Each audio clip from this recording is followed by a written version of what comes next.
Let's talk about Fae traps made by the Fae to ensnare humans. These traps are often subtle and rely on a human's curiosity, greediness, or naivety. By the way, my name is Megan. I'm a paranormal researcher and investigator and co-host of a paranormal podcast called Follow the Woo, produced by paranormal production company New Blood Universe. So make sure you're following me and make sure you're following them. The first one, and this is one we talk about and hear about all the time, are fairy rings. They look like this. These are often seen as a portal into the Fae realm.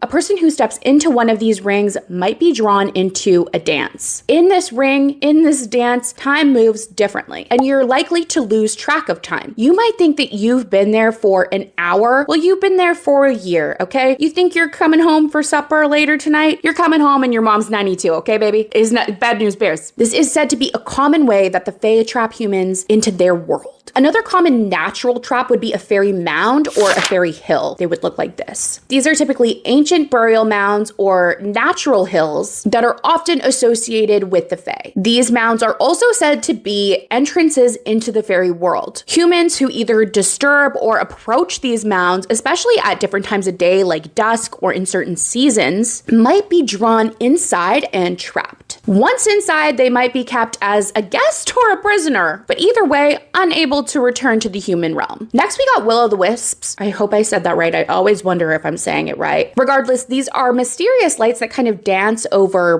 bogs or swamps. The belief is that the Fae are trying to lure unwary travelers off of their path and lure them into dangerous areas, such as deep water, quicksand, or really dense foliage in forests where you can't find your way out. There are also certain forests and groves that are believed to be enchanted by the Fae. These woods would have the power to disorient travelers, either causing them to just be completely lost, walk in circles, lose track of time, that kind of thing. In some stories, these forests could trap humans for days, years, or even forever. There are also believed to be Fae ponds and lakes. Bodies of water are often associated with the Fae. Some folklore suggests that certain ponds and lakes are entrances into the Fae realm, and that if one were to enter and swim in these waters, they would be pulled down and trapped in the Fae realm. In some tales, this water might look clear and inviting and like the perfect place to go for a swim. But once you get inside, it's not like that. It is dark and murky and you're stuck inside, like something is forcing you to be there. Stone circles are another area that are believed to be associated with the Fae. They're believed to be ancient gathering places for the Fae, or again, portals to their world. Entering a stone circle, especially at night or during certain seasons or during certain times of the year like solstices, could lead you to being trapped in the Fae realm or be under a Fae's influence. This one reminds me of Outlander. Anybody else? Along with water that I spoke of earlier, there's also believed to be like enchanted wells or creeks or springs. Approaching or drinking from this water could result in you being drawn into the Fae world or binding you to a promise or curse related to the Fae. In some folklore, this water could also grant wishes. However, there's always a catch when you're getting a wish from the Fae. Like you might wind up being stuck in a never-ending cycle of desire. Another one are Fae paths or invisible roads. These are believed to be paths that the Fae travel along. Humans who unknowingly walk along these paths, especially at night, might be swept away or drawn into the Fae realm. Another one is twisted trees or entangled roots, which always look so beautiful. Trees with twisted trunks or entangled roots are seen as being touched by the Fae or touched by Fae magic. People who get too close to these trees could get confused or even be physically ensnared by the roots and branches. There's also a belief that these trees are guardians of Fae territory, which is such a cool concept. However, those who try to harm or pass these trees might wind up being trapped until they make amends. Thick mists or fog is another thing that is believed could be caused by the Fae. Mist or fog could obviously disorient travelers, leading them off their safe path and into danger. Once lost in this mist, they might be trapped in a Fae-induced illusion where they wander aimlessly until they're either released, find their way back by chance, or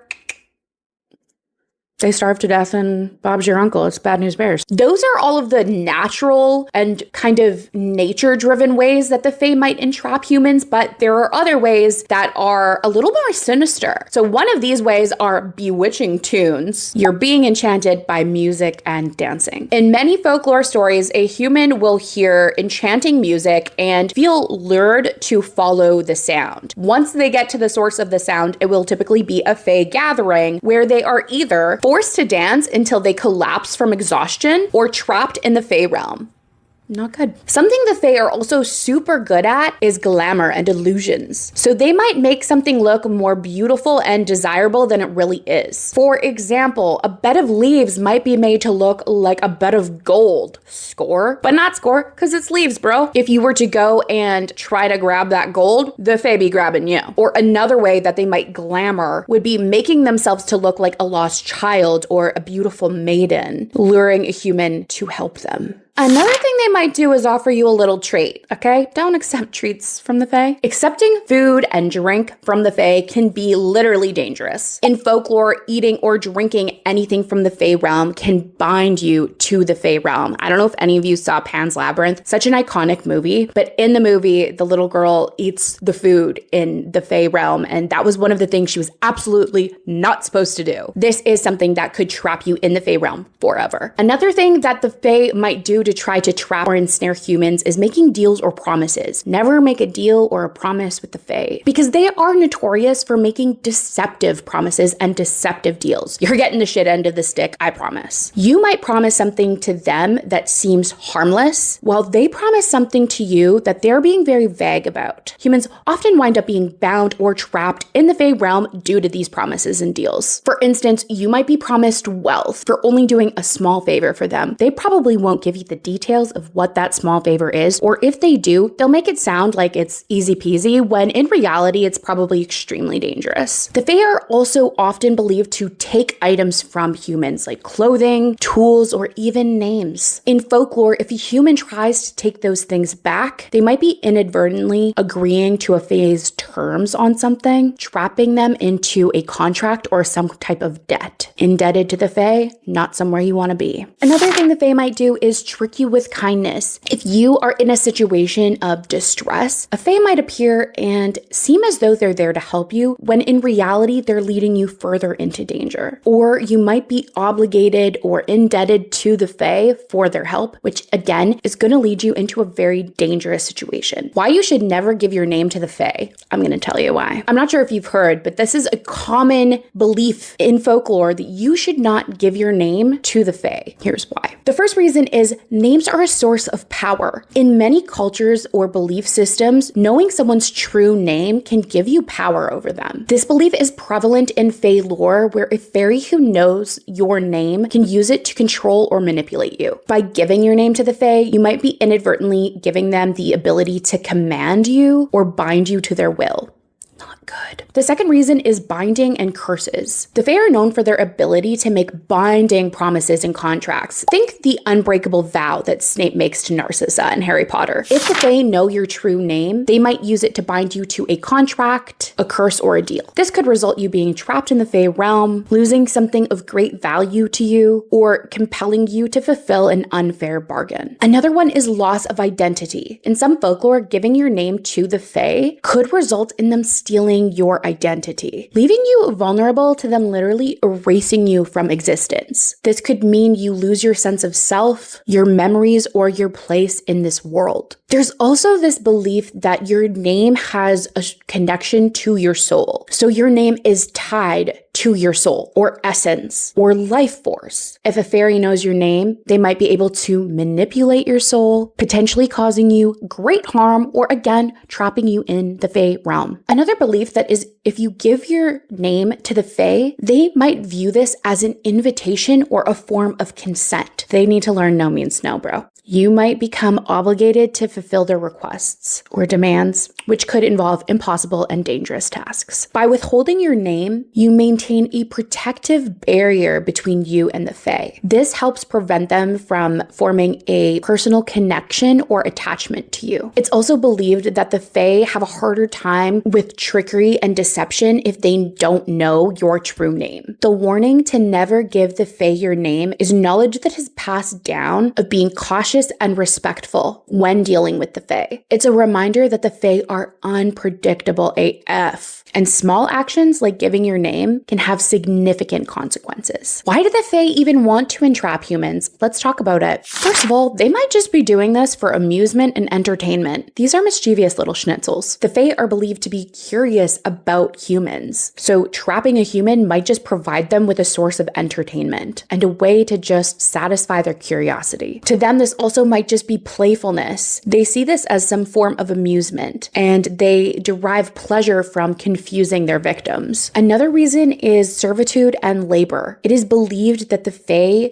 trap humans to force them into being their servants. This could involve doing menial tasks, like working on their magical lands or performing duties that the Fae just don't want to do themselves, but it could also include doing things that are much darker, much more sinister, much more dangerous. In some belief systems, women especially would be entrapped by the Fae to be wet nurses for Fae children. These humans might be held in the Fae world for years to care for the Fae offspring. Another reason is revenge or punishment. If you've done something to upset the Fae, whether knowingly or unknowingly, they might be trapping you as a form of punishment. Offending the Fae could be as easy as trespassing on their territory, failing to leave offerings, or disrespecting their Fae customs, which they are very big on politeness. Bear that in mind. This also could be for retribution of broken deals. If you make a promise to the Fae and you don't follow through, they're coming for you and it's not going to be good. They might also entrap humans for literally just companionship if they're lonely, particularly ones that live in isolated, desolate places. This could be as a desire for companionship, and one might be kept for a really long period or for forever. In some folklore stories, the Fae have entrapped humans because they are romantically interested in that human and desire them as a partner. This human could be taken as a bride or groom in the Fae world against their will. The Fae also might entrap you or take you to fulfill their own magical needs. Some Fae are believed to need to acquire certain things to even continue existing. This could be things like vitality, creativity, or even a human's life force. Again, this could be to maintain their own existence or enhance their magical abilities. Changelings are also a big one, where the Fae exchange their own offspring for a human's offspring. Often, the Fae offspring will be one that is sickly. The stolen child might be raised in the Fae realm for some significant purpose, which might be a magical need or simply to be as a servant or any of those other reasons that I've already mentioned. The Fae might also entrap you to teach you a lesson. This could be about humility, respect for nature, the dangers of greed and curiosity, and you might be released after learning your lesson, or you might not. You could also be entrapped to be tested. They might be testing virtues such as honesty or kindness or bravery. You could be rewarded in these cases, but again, be careful because we know that rewards come with a catch. Another reason is preservation. If you stumble onto the Fae or something regarding the Fae realm and they want to protect their realm, because if all of us knew about it, we would probably just go and destroy it and destroy them. They might entrap you because they're worried you're going to go spill the beans and people are going to believe you,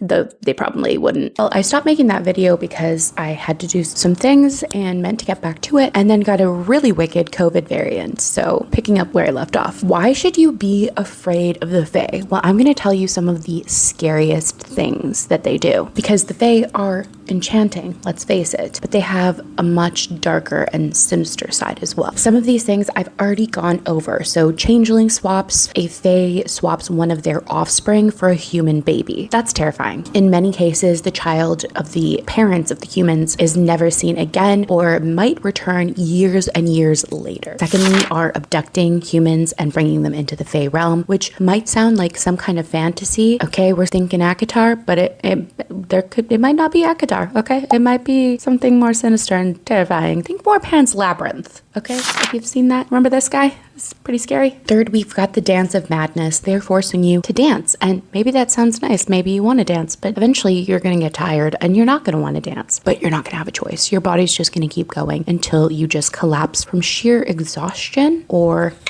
you die. And again, with the Dance of Madness, I have to bring up the town that danced itself to death. Like, were the Fae at play there? I need to know. Number 4, the Fae can cause you to literally lose your mind. They have the power to bewitch and enchant humans. They can drive you to madness or despair. This could involve something like leading you through a dark forest in circles for days, causing you to hear voices that aren't there, or making you obsess over something until you completely just lose your sanity. They can also glamour you so that you are looking at something and thinking that it is beautiful when it's actually something hideous and horrifying and sinister. Number 5, they can drain your life force, drain your vitality, which is very vampiric in nature. But some Fae are believed to drain the life force or vitality from humans. It could be something that they do slowly, making you weaker and sicker as time goes on, or it might happen quickly, causing you to collapse or pass away after just a single quick encounter. In some stories, the Fae drain others to sustain their own life force and magic. Number 6, the Fae can curse and hex you, but this can be like long-term suffering we're talking. They might place a curse or a hex on you because you've offended them in some way, you've upset them in some way, knowingly or unknowingly.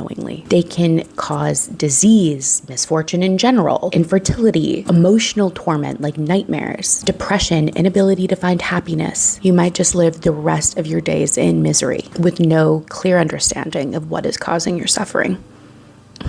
I feel attacked. Number 7, we've got stealing souls. In folklore, there is a belief that the Fae have the ability to steal your soul. This would leave a person as a hollow shell, wandering aimlessly without purpose or joy. The Fae might keep your soul in their realm and use it to empower themselves or trade it or sell it with other supernatural beings. If your soul is stolen, it is possible that you might just waste away. Number 8, they can entrap you in time loops, endless repetition. Fae are depicted as trapping people in time loops, where you are forced to relive the same day or event over and over and over and over. You might not even realize that you're trapped at first, but eventually might start to notice the repetition. The Fae might also lure you to your death. The Fae are known to guide humans to their doom. This might mean leading you to dangerous terrain like cliffs, swamps, fast-moving rivers, or convincing you to undertake a task that is simply impossible, while making you believe like it's easy.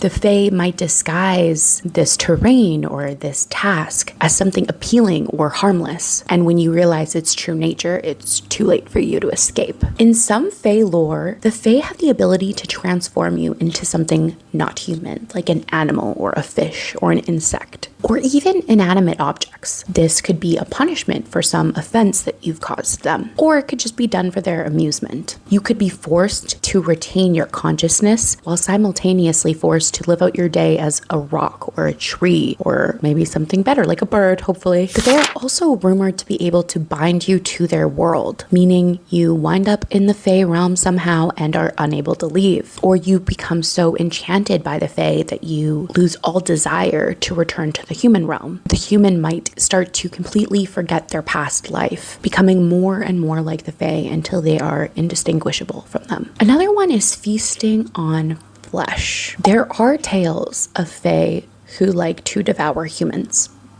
Bad news bears. These stories often involve the Fae luring humans to their home or their lair under false pretenses or pretenses of hospitality, only to reveal their true monstrous nature once it's too late. And the last terrifying thing that the Fae might do is give you something at a terrible cost. For instance, eternal youth. In some legends, Fae offer eternal youth or beauty, but at a terrible price. Your soul in return might be bound to the Fae realm, or you might be subject to endless torment or servitude. The Fae can be terrifying. The term Fae can feel so encompassing and mean so many different things. So let's talk about the different types of Fae and also some of the most terrifying types of Fae that exist. So first we've got the Seelie and the Unseelie courts. The Seelie are believed to be benevolent or good. They're typically kind or neutral towards humans. They might be helpful towards humans or interact with them in a positive manner, though they can still be dangerous. The unseelie are the malevolent fae. They are darker and often hostile towards humans. They enjoy causing harm and mischief. They are more likely to abduct humans, place curses, or lead travelers astray. Then we have certain fae that are particularly in tune with nature or are considered nature spirits. So dryads, these are tree spirits particularly associated with oak trees. They are deeply connected to their trees and often live within them and die if the tree is harmed. Then we've got naiads, which are water nymphs. These inhabit fresh bodies of water like rivers, streams, lakes. They're often protective over their water and might lure or drown those who come into their territory or disrespect them. Then we have sylphs, or sulphs some people call them. These are air spirits. They're often depicted as ethereal beings and can manipulate the wind and the weather. They are usually seen as graceful and elusive. And as well, in the realm of fae under nature spirits, we have gnomes, earth spirits associated with the soil and the underground. I think we all know what gnomes look like. They can also be linked to the growth of plants and the fertility of the earth. Then we've got our household fae. These are brownies, hobs, leprechauns, kobolds. Brownies are helpful fae. These are ones that we like. They are said to assist with household chores, particularly at night when everybody is asleep. They are generally benevolent, but they can become troublesome if offended, sometimes turning into boggarts. If you've seen Harry Potter, you know what I'm talking about. Hobs are similar to brownies, but they typically live on farms or in farmhouses. They help with tasks and are said to bring good luck. They're also very shy and do not like to be seen by humans. Then we've got our Irish fae, our leprechauns, small bearded men with green coats. They're solitary, known for their shoemaking, and of course for hoarding their pot of gold, which they will protect fiercely. They also enjoy tricking humans. Then we've got the kobolds. These are Germanic. They can be benevolent or malevolent. They might help with chores or play tricks, depending on how they're treated by the household and how they feel about the household. We've also got something called trooping fairies. This is moving away from household fairies. These are fairies or fae that move in large groups and are often associated with the Seelie court that we discussed earlier. They are social, they love to dance, they love to feast, they parade through the countryside. They're most often seen during certain times of the year like Beltane or Midsummer. And these are probably what most people think of when they're thinking of fairies, is the Seelie trooping court. Then we've got our solitary fairies, fae like the puka, the banshee, redcap kelpie. A puka is from Irish folklore, and this is a shape-shifting fae that can turn into a horse, a goat, or other animals. They are known for their mischievous nature,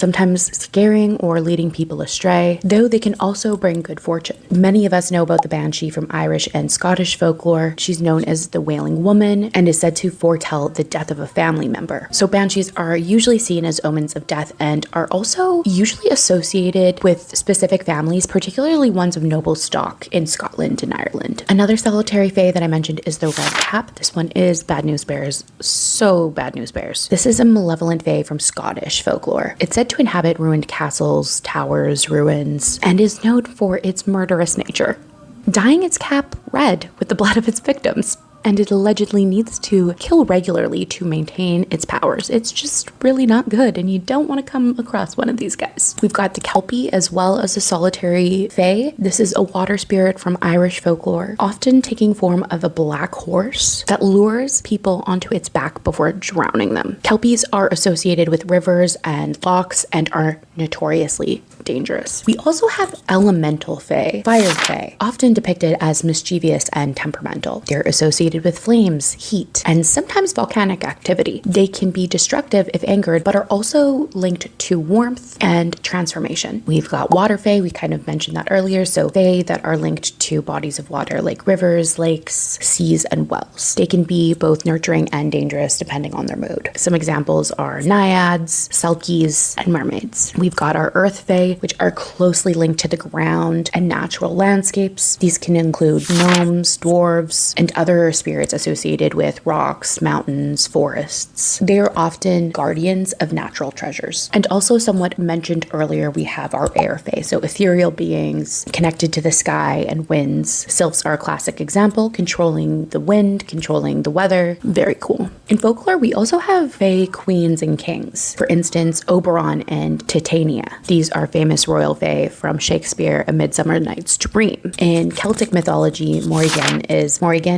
Dullahan, sorry if I'm saying that wrong, is seen as a fae queen, though she is also often associated with war, fate, and death. She is a powerful, shape-shifting fae. Badass. We also have Queen Mab, often referred to as the Queen of the Fairies. She's complex. She can be malevolent or benevolent. She is sometimes seen as the ruler of dreams or as a trickster who delights in manipulating humans' emotions. We have some dark fae, which I'm going to get into a bigger list of dark fae in my next video, but here's a few. We have the Slua. I'm not sure if I'm saying that wrong. This is a malevolent spirit from Irish and Scottish folklore. They're often described as restless, damned souls who fly as flocks of birds. They are known for carrying away the souls of the dying and are feared for their malevolent nature. We've got the Nuclevi from Orcadian folklore. It's a horse-like humanoid fae creature that is terrifying, like literally terrifying. It has no skin, exposing raw muscle and veins. It's responsible for disease, drought, calamities. It's just such bad news bears, man. Like, then we've got boggarts, again, Harry Potter. These are malevolent creatures that would have once been brownies, once been good. They're known for causing harm, breaking things, and terrifying the inhabitants of its home. These might even follow a family if they move, spreading their malevolence wherever they go. Then we've got our trickster fae, like Puck or Jack Frost. Puck is a mischievous fae from English folklore, also known as Robin Goodfellow. This is a trickster figure that likes to play pranks on humans, leading them astray and causing confusion. Jack Frost is a fae or sprite, often associated with winter, and is responsible for the frost that forms on the windows and the cold winter air. He is playful, but can also be dangerous, like freezing people to death. There's also certain fae that are associated with death and the afterlife. For instance, we have Anku and the Dullahan. Anku is Breton folklore and is a fae or spirit often associated with death. He's often depicted as a skeletal figure who drives a cart collecting the souls of the dead. Anku is feared as a harbinger of death. And the Dullahan, which you might have heard of as the headless horseman from Irish folklore, is terrifying. And he is a fae associated with death. He rides a black horse, carries his head under one arm. He's believed to announce death, but also to claim the souls of those he encounters. Lastly, we also have seasonal fae, so winter court and summer court fae. In some traditions, fae are divided into courts based on the season. The winter court is associated with cold, death, darkness, while the summer court is associated with life, growth, and warmth. There are many fae that can be malevolent. There are fae that are neutral, somewhere in between. They're just so fascinating. Let's discuss the most fearsome fae, the cruelest fae, the worst ones, the most malevolent. Let's talk about them. I got a big list, so I'm going to go through these quickly. We got the red cap from Scottish folklore. Talked about them before. They're malevolent goblins that inhabit ruined castles or towers, particularly ones that have seen bloody battles. They are named for their practice of soaking their caps in red blood from their victims. Not good. If the blood dries out, they will die, so they must continually murder to survive. Number 2, we have the Nuclevi from the Orkney Islands. So terrifying. This is a horrifying sea fae that is a monstrous, horse-like humanoid creature with really long, creepy arms. No skin, it's just all flesh and tendons and veins, and is responsible for spreading disease, blighting crops, and bringing just general disaster. It is one of the most feared creatures in Orcadian folklore. Number 3, we got my girl, the Banshee. I'm not gonna lie, I feel like she's just misunderstood, but a lot of people are very fearful of her. She is a harbinger of death, known for her wailing and screaming, which foretells the death of a family member. I have had people comment on my videos telling me they swear they have experienced the Banshee themselves or know someone who has. She's not evil in any traditional sense, but she is feared as being a harbinger and bad omen because of being a harbinger of death. Number 4, we've got our Slua from Irish and Scottish folklore. These are restless spirits of the unforgiven dead, flying in flocks like birds. They are known for trying to capture souls, particularly those of the dying, and are considered malevolent forces that bring misfortune. Number 5, we've got the Kelpie from Scottish folklore, a water spirit that usually appears as a beautiful horse near rivers and lakes. Horse girls, be careful. When a person attempts to ride the Kelpie, it drags them into the water and drowns them. In some stories and some tales, Kelpies can also appear appear as human to lure in their victims. Number 6, we have the Dullahan, the Headless Horseman. This can be considered fae. Some people do consider the Dullahan fae, some don't. Again, this is Irish folklore. Terrifying guy with a cart and a black horse with glowing red eyes, and he carries his head under his arm, and he has a whip that's a human spine, and he's coming for your soul, okay? And it's terrifying. Number 7, we have the Puka from Irish folklore, a shape-shifting fae that can appear as a dog, a horse, a goat, a rabbit, any animal basically. They're mischievous and malevolent, causing people astray, causing them harm, or bringing misfortune. They are unpredictable and can be dangerous, especially to those who mistreat them. Next, we have Corrigan from Breton and French folklore. This is a female fae associated with darkness, death, and water. They're known for their beauty and their hatred towards Christianity, which is fascinating. They can be vengeful and are known for leading men to their deaths or driving them mad by enchanting them with their beauty. Number 9, we have the Gwyllion from Welsh folklore. These are mountain spirits that appear as haggard old women. They sound so cool already, but they are known to lead travelers astray into the mountains, causing them to become lost. These creatures delight in causing fear, confusion, and driving people to madness. Then we have the Beania, not sure if I'm saying that right, from Scottish folklore. This is a type of banshee, but is known as the washerwoman of death. She is seen washing blood-stained clothes, so creepy, of those who are about to die. Encountering her is a sure sign of impending death, and she's known for her eerie wailing and ghostly appearance. Next, we have the Leshy from Slavic folklore. This is a forest spirit that can be benevolent, but is mostly malevolent towards humans, particularly those who disrespect the forest. The Leshy can lead travelers astray, steal livestock, and even abduct people. It's known for its ability to shapeshift and control animals. Another one from Scandinavian folklore is the Knock. This is a water spirit known for luring humans, particularly women and children, into water to drown them. So that's scary. We don't like that. The Knock will often appear as a handsome man playing enchanting music to draw people close before dragging them underwater. Then we have the Trow from Orkney. This is a dwarvish nocturnal creature that lives in mounds or underground. They're known for malicious pranks, abductions, and their dislike of sunlight. They can cause illness or steal human children, replacing them with changelings. And then one of my favorite ones and creepiest ones in my opinion, and last ones I'm going to mention, is the cat sheep. This is from Scottish and Irish folklore. It is a large black cat with a white spot on its chest. It is believed to be fae, and it is believed that they can steal the souls of the dead before they are claimed by the afterlife. This creature is feared for its ability to bring misfortune and death, but it's a cat, and I love cats. That's it for this one. Whole list of really creepy fairies, some of which you might not have known were fairies. See you next time.